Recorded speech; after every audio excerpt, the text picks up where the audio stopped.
Bonjour mes délicieux co-créateurs, c'est Lilou. Je suis à Paris en compagnie de la princesse Constance de Polignac pour une nouvelle interview. J'ai envie de dire inédite. Toutes les interviews sont inédites bien sûr, mais là c'est particulièrement croustillant parce que c'est pas tous les jours que j'ai la chance d'interviewer une princesse sur ses expériences mystiques. Donc votre livre est sorti aux éditions Albin Michel, Ma vie en révolution, et là on sent ce besoin immédiat, j'ai envie de dire, enfin ce besoin de vous exprimer sur ce sujet, sur vos propres expériences, sur votre passé, sur les difficultés que ça implique de naître comme ça dans une grande famille, et puisque ça fait aussi émerger de beau, puisqu'on voit plein de passages très très lumineux où vous vraiment on sent ce côté initiatique de votre parcours qui a démarré très très jeune. Pourquoi avoir choisi comme ça, maintenant, en ce moment, de parler de ces expériences? Écoutez, ça fait à peu près 25 ans, 30 ans qu'on me demande d'écrire, et j'avais beaucoup d'autres occupations, et puis je pense que j'étais pas prête. Donc, finalement, en février 2016, j'ai dit oui. Je dois dire encouragée par certaines de mes amies écrivains. Et j'ai donc commencé ce livre en avril, je crois. Et c'est venu très rapidement et je l'ai rendu en fin juin. Et voilà. Et c'est vrai qu'on m'a beaucoup dit que que j'avais une vie atypique. Moi, je me rendais pas forcément très bien compte. Et donc, on m'a aussi beaucoup dit que ça pourrait servir, que peu de personnes avaient eu autant d'expériences spirituelles et d'initiation. Donc voilà, je me suis dit, après tout, pourquoi pas. Ouais, j'ai beaucoup aimé le passage où vous décrivez, je crois que vous aviez 5 ans, approximativement, vous étiez dans ce KGB, et donc il y avait on sent cette difficulté que vous aviez de vous approcher de votre frère, un homme, et vous étiez puni très régulièrement dans ce KGB, et là vous avez fini par le voir comme un temple initiatique. C'est quand même, qu'est-ce qui s'est passé dans ce KGB? Écoutez, je rentrais des États-Unis, donc mon petit frère venait de naître, et bon, moi j'étais assez joyeuse à l'idée et puis bon, je me suis trouvée devant des nurses extrêmement strictes, enfin voilà, et je pouvais jamais le regarder, le toucher, enfin. Et donc, un jour, j'ai dû faire une bêtise de plus, je me rappelle plus, et on m'a mis dans ce KGB, j'avais 4 ans et demi à peu près, et j'étais terrorisée. Et puis voilà, et tout d'un coup, tout s'est transformé du tout au tout. Je me suis, moi, transformée complètement en lumière, chacune de mes cellules, de mes atomes, et je serais restée là des semaines si on n'était pas été venu me chercher. Et là, j'ai eu vraiment cette, oui, on peut dire révélation, qu'au fond, la vie n'avait rien à voir avec ce qu'on essayait de m'expliquer. Ouais. Et qu'elle était, Dieu merci, beaucoup plus belle que ce qu'on pouvait même imaginer. Et toute ma vie, c'est le genre d'expérience qui vous marque à vie et dont on se rappelle parfaitement.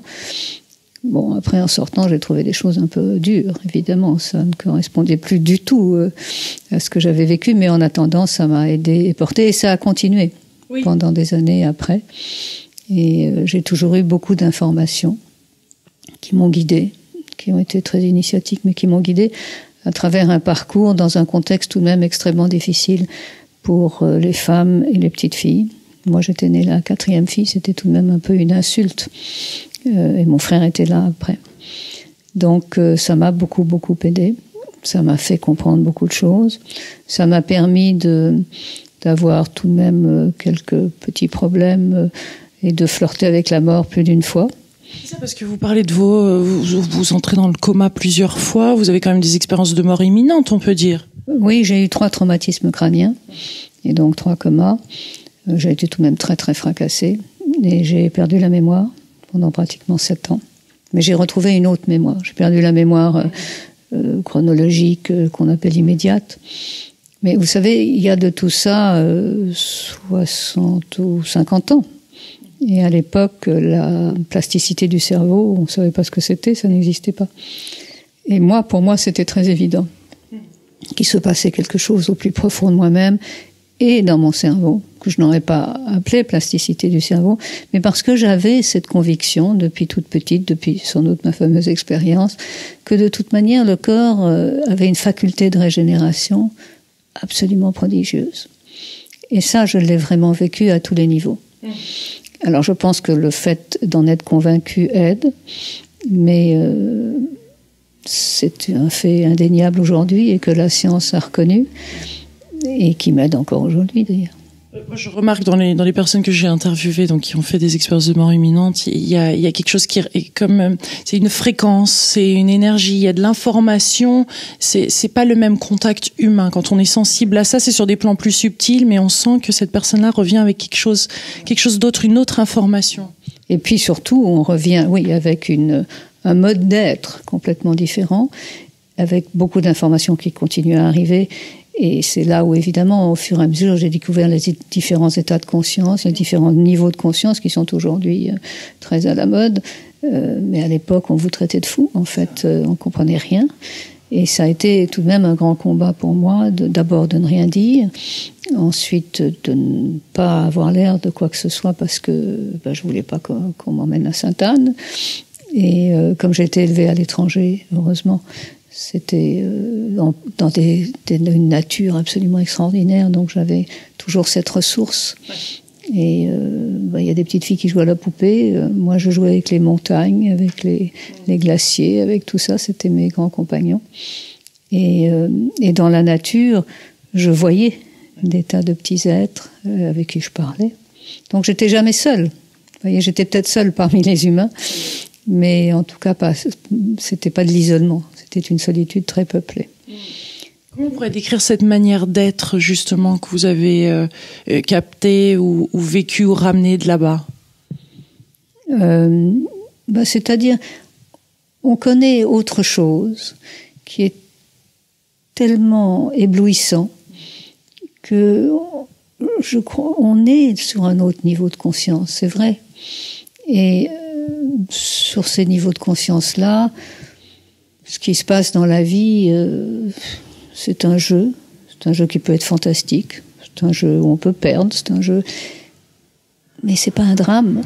Vous voyez, c'est pas la réalité, c'est pas la vérité. Dramatique. Il y a une autre réalité qui, elle, est éblouissante, et donc on a du recul même quand on a 5 ans. Vous voyez. Vous parlez de matrice universelle versus quoi ? Comment décrivez-vous cette matrice universelle ? C'est-à-dire que je me rendais compte que la nature et moi, on ne faisait qu'un. Et les étoiles, et le ciel, et le soleil, et la lune. Donc le cosmos entier, si vous voulez, était mon univers. Et c'est pour ça que lorsque la vie m'a mis sur le chemin des peuples premiers, je me suis retrouvée chez moi. Et c'est vrai que j'étais en quête de racines, mais de racines universelles. Pas mes racines historiques, généalogiques, tout ce que vous voulez, nationales. Et avec eux, j'étais de plein pied. La vraie noblesse. Contrairement à une noblesse, parce que j'ai l'impression que dans le monde aristocratique, il y a beaucoup on se bat pour son rang, il y a de l'hypocrisie, il y a tout ça finalement, et on se demande ce que c'est. Ça questionne sur la vraie noblesse. Hein. C'est-à-dire que c'est l'aristocratie, c'est-à-dire que c'est vraiment une catégorie de gens, si vous voulez, qui ont tout de même fait la France en l'occurrence. Je veux dire, il n'y a pas que, et c'est des gens qui ont été assez intelligents et qui, je pense, avaient aussi ces niveaux de conscience où ils pouvaient gouverner au sens noble du terme et avoir des vues sur l'avenir. Et donc on les nommait, en fait, on les choisissait comme chefs, alors après on les anoblissait, etc. Et ils avaient un sens de la noblesse. Je veux dire, vous regardez la chevalerie, il y avait un sens la noblesse était là. Bon, et puis comme tout, ça s'est perdu au fil de l'histoire. Avec Versailles ? Entre autres, oui, enfin avec les cours successives. Alors là, c'est devenu vraiment le contraire. Toujours pareil, des luttes de pouvoir, en fait des petites luttes intestines, etc. Bon, il y en a certains qui ont su garder leur noblesse. Et ce qu'on voit dans ce que j'appelle moi la vraie aristocratie, ça laisse des traces parce que c'est tout de même, nous sommes des familles qui ont été ou guillotinées, ou exilées, ou ruinées du jour au lendemain, et puis après de nouveau avec tous les pouvoirs. Et je crois que la vraie noblesse, elle est là. C'est-à-dire pouvoir passer d'un état à l'autre sans que ça pose un problème fondamental. Vous voyez ? Et Et vous l'avez retrouvé ça peut-être aussi en Afrique, cette vraie noblesse ou une noblesse de cœur, d'être, de connexion? Voilà, tout à fait. Ces peuples-là, ils ne font qu'un avec la nature, ils sont un parmi la nature, ils font un avec le cosmos. Ils se contentent de ce qu'ils ont. Vous voyez, ils ne cherchent pas à avoir plus que ce qu'ils ont. C'est nous qui les avons complètement pollués et qui avons détruit là tout un écosystème humain et naturel. Et ils ont cette fierté d'être humain et de participer à la vie dans sa globalité. Ils savent très bien que suivant leur attitude, leur posture intérieure ou l'attitude extérieure qu'ils vont adopter, tout peut changer. En plus, ils vivent tout de même dans des contextes et des environnements dangereux. Donc, ils ont le sens de la solidarité. Et ils sont tous initiés, si vous voulez, parce que ça commence avant la naissance, en fait. Et puis, il y a les anciens, les sages, qui sont là, qui sont chargés d'élever, pas d'éduquer, mais d'élever au sens propre du terme, les jeunes, et de leur donner le sens de leur vie et leur mission. Ça, c'est une force incroyable et qu'on n'a plus aujourd'hui de nos jours parce que plus rien n'est initiatique chez nous. Donc on voit ces jeunes qui errent, qui savent pas pourquoi ils sont là, qui n'ont pas de sens dans leur vie, qui sont pris dans des bagarres de toutes sortes, politiques, financières, enfin bon, avec des parents qui sont en général tout de même très préoccupés, très agités, qui n'ont pas le temps de leur apprendre grand-chose, puisque d'ailleurs souvent ils ne l'ont pas eux-mêmes, et dans des écoles qui ne leur conviennent pas du tout.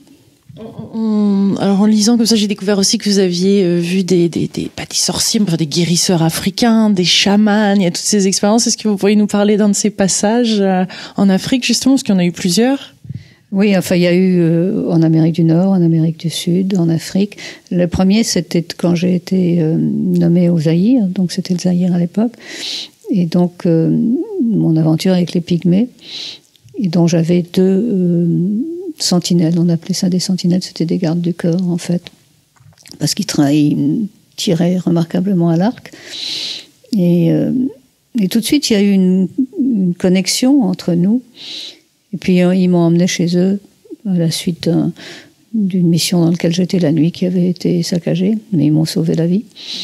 Et c'était ma première rencontre, si vous voulez, avec eux. Et ils faisaient comme on avait déjà fait, par exemple en Côte d'Ivoire, on avait vu que j'étais guérisseuse. Et donc ils voulaient me mettre à l'épreuve. Voilà, on m'a demandé de guérir et j'ai fait ce que je faisais. Ça.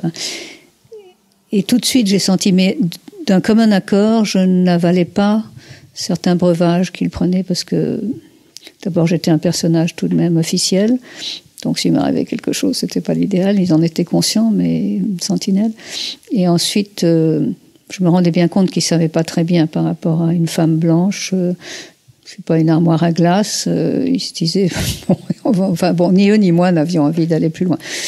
Mais après, j'ai été beaucoup plus loin au Gabon, avec toujours des Pygmées. Et là, j'ai eu alors des initiations très importantes. Et ils vous ont confirmé des choses sur vous, sur votre mission de vie, sur votre réelle mission de vie, en sens comme s'il y avait eu des accords avant d'âme pour arriver et nettoyer, on peut dire nettoyer une lignée, on peut dire que des ancêtres d'un héritage qui est quand même lourd. Qui est lourd, oui, certainement. C'est-à-dire que, oui, après, la vie m'a fait des propositions, si je veux dire, j'ai dit oui.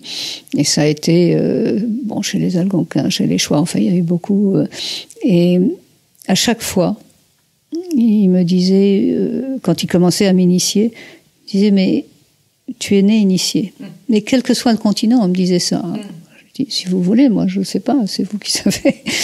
Et je me rendais compte, alors, ils ont commencé l'initiation. Après la première initiation, il me dit, mais tu es maître. Je dis, oui, si vous voulez. Et donc, il fallait qu'il m'initie. Et en fait, je n'ai accepté d'être initiée comme maître qu'en Afrique. Avant, ça ne s'est pas trouvé. Et puis, je ne le sentais pas. Mais en fait, c'est en Afrique, donc au Gabon. Et là, j'ai été initiée comme maître de l'iboga. Et j'ai fait une initiation féminine. Et Et là, ça a été une grande chose. Mais entre-temps, si vous voulez, j'avais effectivement connu des sorciers qui ont essayé d'avoir ma peau, qui ont failli l'avoir. J'ai été voir un ami sorcier qui était un des plus grands sorciers d'Afrique, mais qui entre-temps était devenu prêtre, donc il connaissait tout leur processus, et qui m'a beaucoup aidé. Mais enfin, ça a mis 2 ans tout de même à vraiment m'en remettre. Mais là, le pouvoir des sorciers, c'est quelque chose d'incroyable. Ça a une force extraordinaire. Bon, je n'avais pas encore appris, si vous voulez, à me protéger assez. Je ne les connaissais pas assez.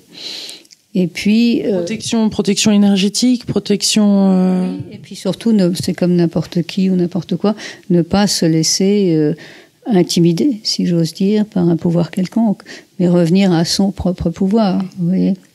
Et plus j'avançais, plus on me disait que mon pouvoir était très important et que je n'avais aucune raison de me laisser affaiblir, et que c'était dans la mesure, évidemment, où je croyais à leur pouvoir que je leur donnais prise sur moi. Oui, mais moi, je ne m'étais pas rendu compte, d'abord, que c'était des sorciers à ce point-là. C'est vrai que quand il y en a un qui a fait ça, et puis la case a brûlé, je me suis dit, tiens, oui, ça c'est pas mal. Mais voilà, je savais qu'ils ne me portaient pas tellement dans leur cœur, parce que je les dérangeais. J'étais guérisseuse, je réhabilitais des hôpitaux avec des guérisseurs de leur peuple. Donc voilà, et ça ne les arrangeait pas du tout. Mais je ne pensais pas, je dois dire, qu'ils iraient jusque-là. C'est intéressant de constater comme ça, comme une âme se confronte à certaines épreuves dans la vie, dont pour vous, princesse très jeune, d'être entourée de personnes très puissantes, et voire même néfastes dans certains cas, et là de se retrouver même en Afrique comme ça, autour encore de puissance, pour vous-même ouvrir à cette puissance et vous laisser traverser pleinement. Hein. C'est marrant quand on regarde les épreuves de la vie sous un autre angle. Les épreuves sont faites pour qu'on puisse faire nos preuves. Vous voyez, si on ne les prend pas en victime, mais comme avec un adversaire qui n'est pas là pour vous anéantir, mais au contraire vous faire grandir, dans n'importe quel sport, et en particulier les sports de combat, le judo, enfin tout ça, c'est vraiment un adversaire. Alors même s'il est 10 fois plus fort que vous, il va juste vous faire pas après pas pour vous mettre dans votre pouvoir. Et la vie, c'est ça pour moi. C'est une initiation permanente et un adversaire d'une précision, d'un discernement. Enfin, c'est extraordinaire. On sent que très jeune, je crois que vous aviez 7 ans, 8 ans, vous lisiez déjà des textes de mystique, ça vous parlait, ça vous donnait de la force malgré la souffrance qu'ils traversaient eux-mêmes? Ça me donnait une force immense, parce que c'était un miroir pour moi, quelque part. Ce que je ressentais, ce que je vivais, je le retrouvais chez eux. Et d'abord, ça m'apaisait beaucoup sur mon état de santé mentale. Et je me disais, mais au fond, tous ces états, je ne suis pas la seule. Ils l'ont connu. Et ils n'en sont pas morts. Et ils ont été très vilipendés, etc. Mais en attendant, voilà. Donc déjà, je n'étais pas seule, si j'ose dire, parmi les humains, à connaître ce genre d'état. Bon, après, évidemment, la science, maintenant c'est très à la mode, le chamanisme, enfin, n'empêche qu'on peut constater que le chamanisme, et malgré toutes les détériorations qu'on a pu apporter dans leur environnement et chez eux, et pour eux, parce qu'on les a vraiment exilés de leur contexte, le chamanisme, il perdure depuis 10 000 ans, partout. Il est même en train, si j'ose dire, de prendre pied dans la modernité et en Occident. Il y en a peu qui ils ont le sens de la biodiversité, ils ont la connaissance de la biodiversité. Ils sont arrivés à perdurer jusqu'au moment où nous on est arrivés pour les anéantir, parce qu'il faut pas avoir peur des mots. Est-ce qu'on ne serait pas dans une ère où justement c'est à nous de retrouver tous ces différents éléments de guérisseurs, de chamans, de réveiller toutes ces parties-là de nous maintenant pour pouvoir réellement contribuer à ce monde, parce qu'il y a plusieurs façons de vivre dans ce monde. Vous avez découvert la multidimensionnalité aussi de ce monde. Donc nous portons tout ça en nous. Oui, je suis intimement convaincue que nous le portons tous, à un degré plus ou moins, enfin moindre ou pas, suivant les histoires d'âme. Mais je suis convaincue que le potentiel humain est là. Et il est chez eux, mais il est chez nous. Encore faut-il arrêter de rationaliser tout et de dire tout ça, c'est rien du tout, c'est des rêves, ça ne vaut rien. D'ailleurs, pour parler de rêves, moi je suis persuadée, personnellement, que les différents niveaux de conscience, les états de transe, les états de rêve, tous ces niveaux-là, ce sont les extases, etc. Ce sont des états qui ont permis à l'humanité d'évoluer. Je suis d'expérience, si vous voulez, je sais que dans ces états-là, vous êtes capable de choses et vous recevez des choses que vous ne recevez pas dans d'autres états. Et que ça change tout. Et eux, comme ils vivent avec ça, vous comprenez? Alors, dans les pays chauds, c'est des plantes que nous disons psychotropes. Dans les pays froids, c'est des initiations différentes, qui ne sont pas forcément à base de plantes, mais de toute manière, c'est toujours des épreuves. Et il faut accepter, si vous voulez, pour pouvoir connaître la lumière et la partager et la transmettre, de descendre au plus profond de notre obscurité. Et c'est ce que fait le chaman. Vous voyez ? Et c'est ce que nous sommes appelés à faire de toute manière. On ne peut pas avoir que la clarté. Et bon, la souffrance est là pour nous le rappeler, mais c'est pas un drame. Vous voyez ? Mais seulement en Occident et avec le rationalisme, on n'a pas fait attention à tout ça. Et donc, pour moi, on est amputé. Et dans ces moments où c'est très très difficile, on est en pleine souffrance, quelles sont vos étapes pour retrouver cette lumière, retrouver cette inspiration quand vous-même vous êtes dans des situations très difficiles? Bien, écoutez, si c'est de la souffrance physique, j'ai appris à me mettre dans certains états où la souffrance physique est abordable, alors que pour d'autres, elle ne le serait sans doute pas, et on me le dit souvent, on me dit, mais comment faites-vous ? La souffrance émotionnelle ou psychologique, ben là c'est pareil, on a une autre vision, si vous voulez, des êtres, de soi-même, du monde, des autres. Donc on n'a pas le nez dessus, et c'est tellement plus large que, ben voilà, on sait que le lendemain, ça sera autrement. Vous voyez ? Et puis, vous savez, à force de jouer comme ça, enfin si j'ose dire, avec la mort, on a un tel amour de la vie qu'on sait que, ben voilà, tout passe. C'est ça, on parle pas très souvent, vous les abordez ces sujets, hein, tabous, le sexe, l'argent, la mort. Tout ça pour vous maintenant, ces conversations sont ouvertes et votre rapport à ces tabous ont changé. Par rapport à la mort, j'ai très vite été tout de même initiée dans ce domaine-là. Par rapport à l'argent, c'était un sujet tabou, et ça l'est encore d'ailleurs, beaucoup trop à mon avis, parce qu'on fait de l'argent ce qui n'est pas. En fait, vous voyez, il y a un transfert permanent d'identité. C'est ça le problème. À quoi est-ce qu'on s'identifie ? Vous voyez ? Et on s'identifie souvent, à l'argent, au pouvoir, à l'avoir, au savoir, etc. Mais on se trompe complètement. Mais pourquoi est-ce qu'on en arrive là ?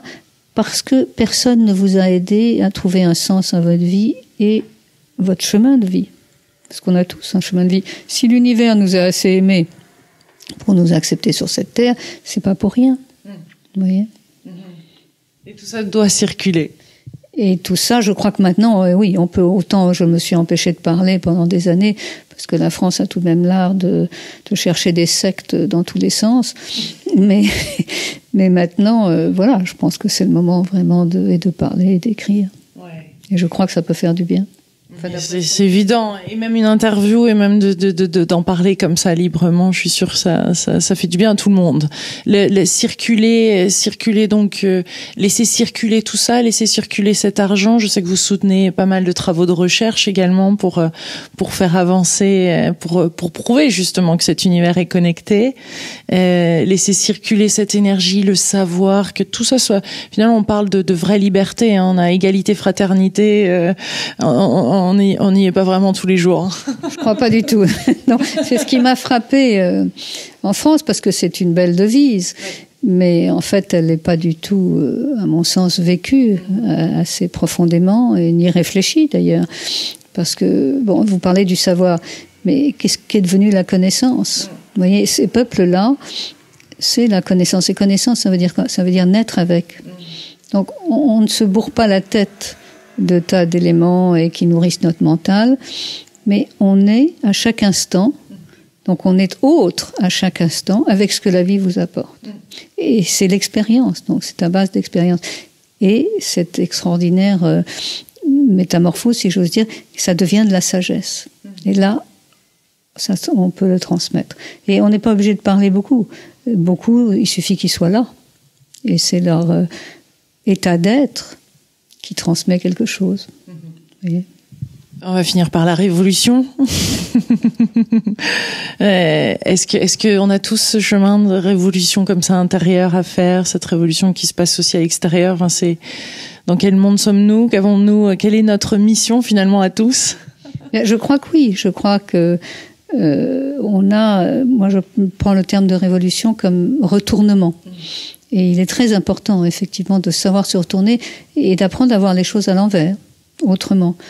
Parce qu'encore une fois, sinon, on a le nez dessus et on finit par ne plus rien voir. Et en plus, avec un état d'esprit analytique terriblement exacerbé, il n'y a plus du tout de vue d'ensemble. Donc on ne peut pas, l'action juste a beaucoup plus de mal à être posée, si vous voulez. Quand je suis revenue en Europe il y a 20 ans et que je me suis trouvée à la tête de beaucoup d'affaires, j'étais sidérée. J'avais quelquefois des tables d'avocats, de juristes, etc. Ils étaient 15. Mais ils parlaient tous entre eux. Et je leur disais, mais vous faites vos devoirs ou quoi? Qu'est-ce qui se passe? Mais il y a tellement de lois qui se superposent qu'ils ne savent même plus eux-mêmes où ils en sont. Vous voyez? Et les lois, ça n'a jamais fait la vie. Hein. Il en faut, d'accord, mais je veux dire, les lois, les règlements, ça déshumanise complètement. Et ça déresponsabilise. Vous voyez ? Alors que, pour répondre à votre question, si on se retourne vraiment vers l'intérieur, qu'on apprend à se connaître et qu'on accepte, alors on peut se faire aider, bien sûr, et qu'on accepte de connaître en permanence, c'est-à-dire d'accepter l'inconnu. Parce que c'est tout. Aujourd'hui, on s'assure pour quoi que ce soit. Vous allez faire 3 pas dans la rue, hein, mon assurance, etc. Non, mais c'est faux. La vie, c'est pas ça. J'avais un de mes anciens qui disait c'est comme sauter en parachute sans parachute. Ben oui. Mais si on est assez léger, l'air vous porte. Alors, vous disiez, il faut effectivement s'épurer, se débarrasser de beaucoup de choses. Et ça, c'est vrai. Il faut s'alléger. Il faut alléger les supports.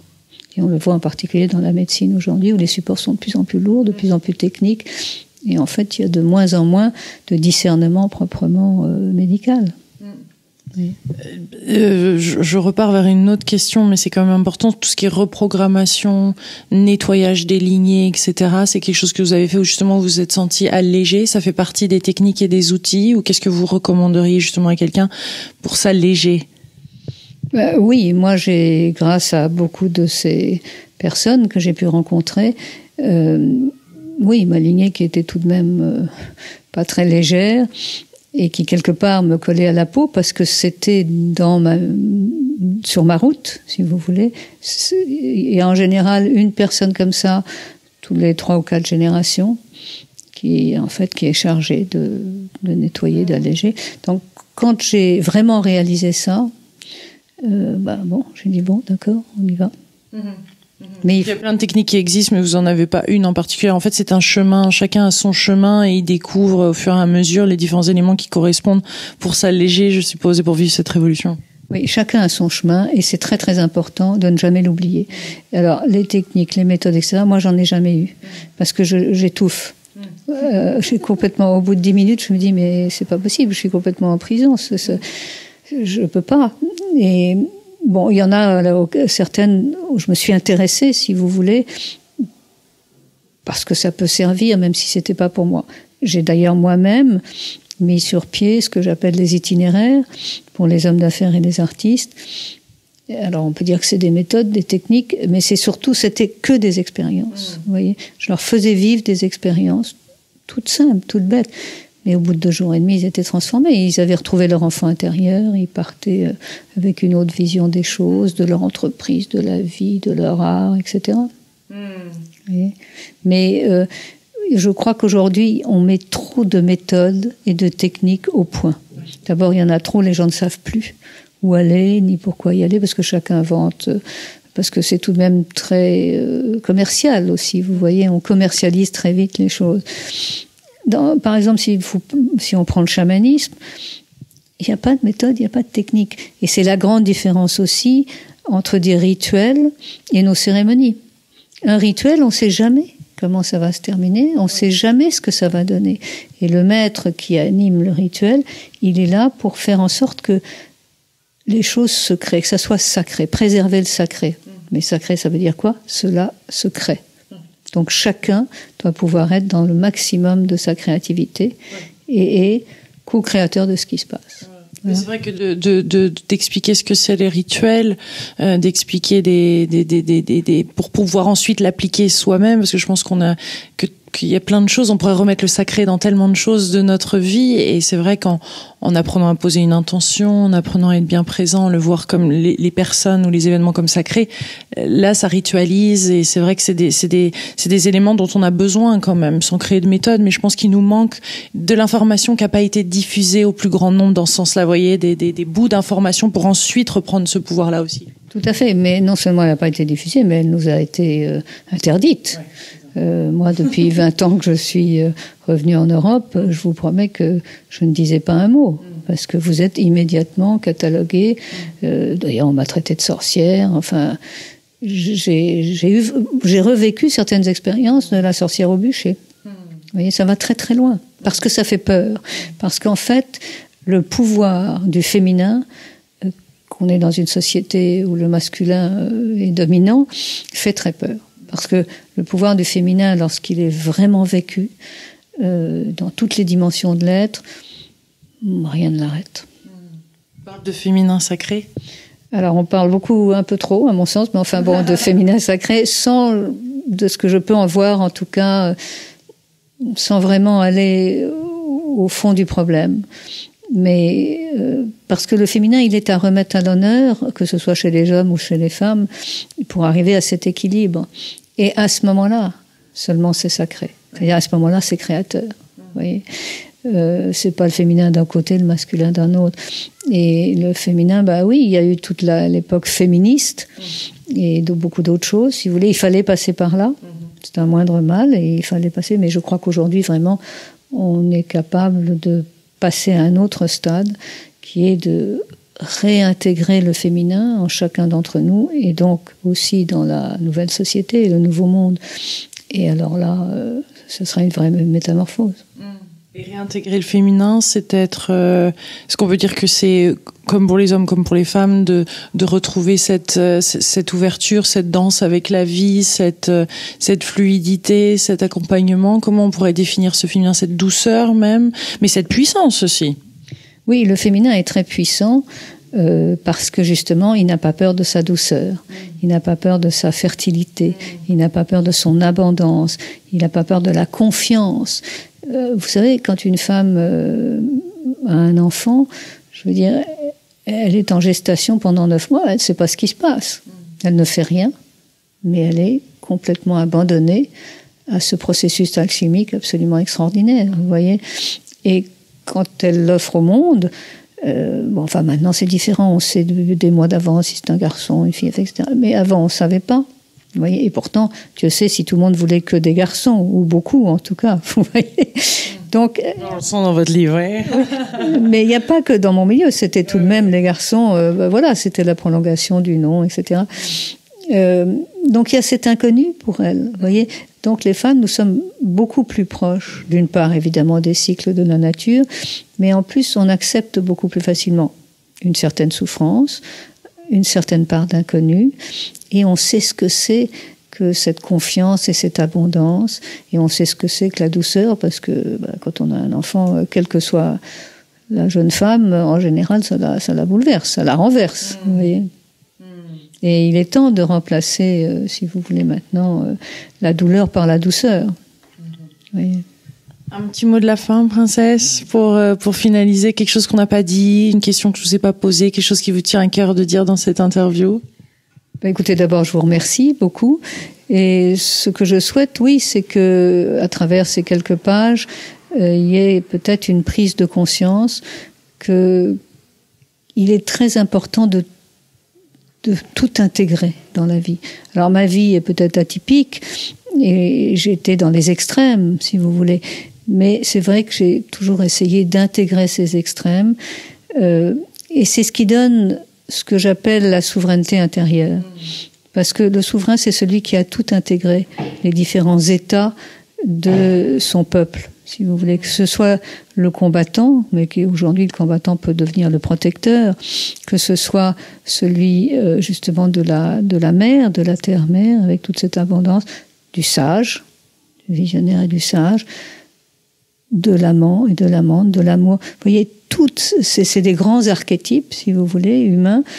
Et si on ne les a pas intégrés, à un moment donné, on dérape et on ne peut plus être dans cette capacité souveraine, tout simplement d'être humain, d'être pleinement humain. Oui. Merci pour cette délicieuse interview. Merci d'avoir pris le temps de le faire, d'avoir pris le temps d'écrire et de le faire en ce moment. Le timing est parfait.